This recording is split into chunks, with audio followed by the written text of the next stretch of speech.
Adolf Hitler. That name, it's tied to some of the most catastrophic events of the 20th century, right? And trying to understand his life and his rule, well, it's not just a history lesson. It's really about figuring out how a modern, advanced country can just fall apart into tyranny and war. So let's get into it. To really get a sense of the scale here, let's start with this from the historian Ian Kershaw. He called Hitler the embodiment of modern political evil. I mean, that's not just a dramatic phrase. That's a conclusion from a lifetime of research into the Nazi regime and the guy who ran it. And this number, this is why that quote exists. 19.3 million. And get this, we're not even talking about soldiers killed in battle yet.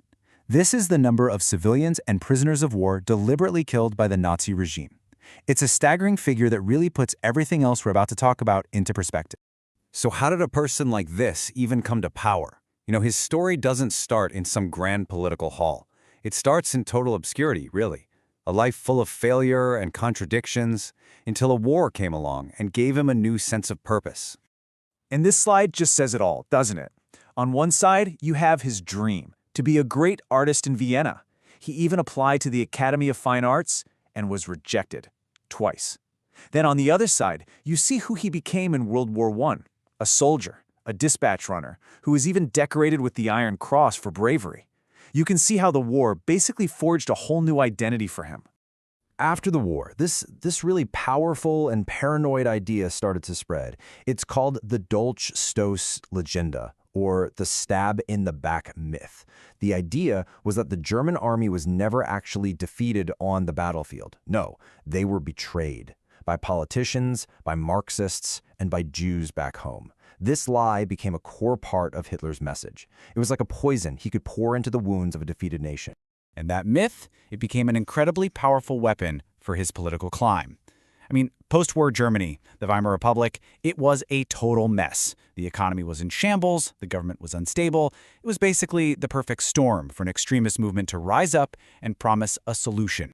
So here's how his early political career unfolded. In 1919, he joins this tiny group called the German Workers' Party, which, becomes the Nazi Party. Then, in 1923, he makes a big move. He tries to overthrow the government in the beer hall putsch, and it fails, big time. But here's the twist. He goes to prison, and while he's there, he writes Mein Kampf, My Struggle. And in that book, he lays out his entire terrifying ideology and, crucially, a new plan. Forget violent coups. The way to win was through the ballot box. And wow, you can see exactly how well that plan worked right here. Just look at these election results. In 1928, the Nazis are basically a nobody party, getting just 2.6% of the vote. Then, the Great Depression hits the world. Look at 1930. They shoot up to over 18%. And by July 1932, they're the biggest party in Germany. The economic chaos just pushed millions of scared, desperate Germans right into their camp. Okay, so he's appointed chancellor on January 30th, 1933. And what happens next is just breathtakingly fast and ruthless. The old-school conservative politicians, they thought they could control him. They were so wrong. Less than a month later, the Reichstag, the parliament building, burns down. Hitler immediately blames the communists and uses it as an excuse to push through this emergency decree that basically shreds civil liberties. Then he bullies parliament into passing something called the Enabling Act, which lets him rule by himself. Just like that, in less than 2 months, German democracy was gone. And once he had that absolute power, Hitler's true goals were unleashed. It was all about a war of conquest for what he called Lebensraum, or living space, and the systematic murder of every Jewish person in Europe. And he wasn't exactly quiet about it. On the 6th anniversary of becoming chancellor, he stood up in the Reichstag and said this out loud: "The annihilation of the Jewish race in Europe." It was a direct threat, a promise of what was coming. This map really shows you what his main goal was, this idea of Lebensraum. Hitler was obsessed with the idea that Germany had to expand violently into the east, conquering Poland, the Soviet Union, all to get more land and resources for Germans. This wasn't just a border dispute. It was the entire reason for starting World War II in Europe. And the result was a genocide on a scale it's just hard to comprehend. We rightly focus on the Holocaust, the systematic murder of about 6 million Jewish men, women, and children. But the Nazi killing machine didn't stop there. It also went after millions of others: Romani people, Poles, Soviet prisoners of war, Slavs, disabled people, his political opponents, gay people, anyone they decided was subhuman or an enemy of the state. It was industrial-scale murder. So when you add it all up, all the different groups targeted by the SS and their collaborators, you get a number. Over 11 million. 11 million non-combatants deliberately murdered. It's a number that's almost impossible to really wrap your head around.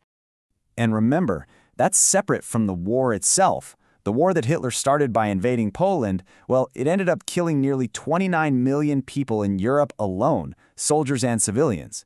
It's the deadliest conflict in all of human history. You know, Hitler promised his Reich would last for 1,000 years. It didn't even make it to 13. The final years of the war were just a slow, grinding collapse, with Germany's war machine being crushed and the regime starting to eat itself alive. This picture here, this is what was left of the conference room after the most famous assassination attempt against him. It was July 20th, 1944. A group of his own German army officers tried to kill him with a bomb. He just barely survived, and his paranoia went into overdrive. He had almost 5,000 people executed in the most brutal ways as revenge. Right up to the very end, Hitler was living in a fantasy world. When the American president, Franklin Roosevelt, died in April 1945, Hitler actually celebrated. He thought it would somehow break the Allies apart. But the reality? The Allies were stronger than ever, and Soviet tanks were already rolling through the outskirts of Berlin. And then, the end came fast. He celebrated his 56th and last birthday in his bunker, deep underground. 9 days after that, he marries his longtime partner, Eva Braun. And then the very next day, on April 30th, 1945, with the sounds of the Red Army just a few streets away, he shot himself. And that was the end of his reign of terror. So, we've walked through the timeline, the twisted ideology, the horrifying results. But the story of Adolf Hitler really leaves us with this one massive, terrifying question that every generation has to ask itself. How?